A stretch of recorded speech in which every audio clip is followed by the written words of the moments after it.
Hey everybody, this is author Jeff Bowles coming at you with another retro roundup here on Jeff Bowles Central.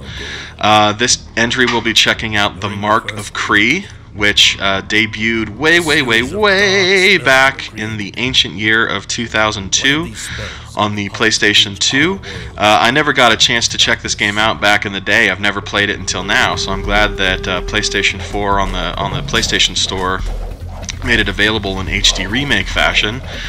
Now, before we really get rolling here, do me a favor and like this video, and do yourself a favor and subscribe to Jeff Bowles Central here on YouTube. That's Jeff Bowles Central.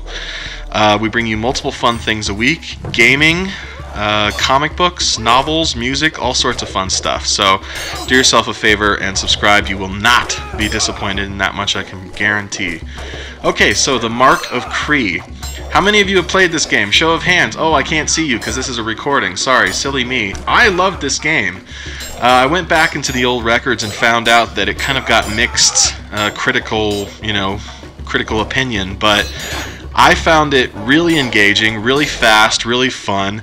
The combat system, I imagine, was revolutionary at the time, because basically what you do is you stand in the center of enemies and you use the right analog stick to sweep your kind of cone of vision around and select, automatically select your enemies based on button presses: square, circle, and X. And it kind of reminds me quite a bit of, like, the Arkham Asylum games, which came out, gosh, I don't know, 4 or 5, 6 years later, something like that. And I can very easily imagine this sort of thing referencing or influencing those games. And of course, the Batman Arkham games are some of the more influential games, period, as far as action games go. So I was happy to see that. There's also, as you can see here, a lot of stealth. There's a lot of bow and arrow play. There's all sorts of other cool weapons to hang out with and check out.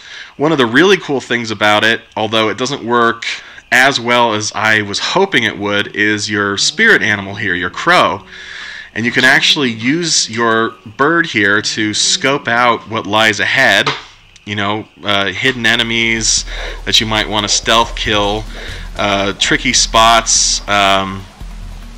The bird can grab you save scrolls, because of course there was no auto-saving back in the day, and stuff like that. The combat is fun and fluid. The one thing that kind of bothers me about it, just in general, is the fact that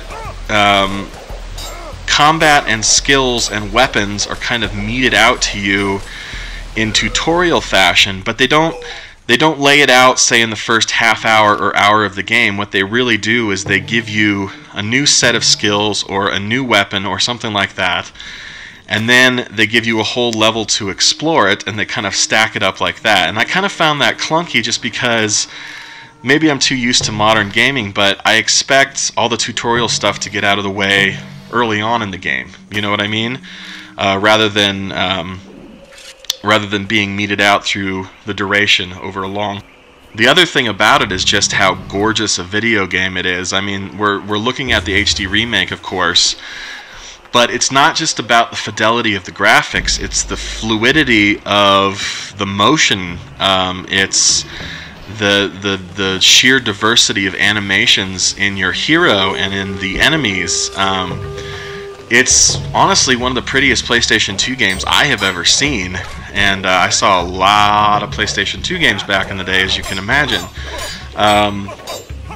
If you just watch a standard combat scene and look at the surroundings, and it kind of blows you away a little bit. So I thought it was beautiful. So I'm going to recommend The Mark of Kree. I'm going to go ahead and do it. Check it out.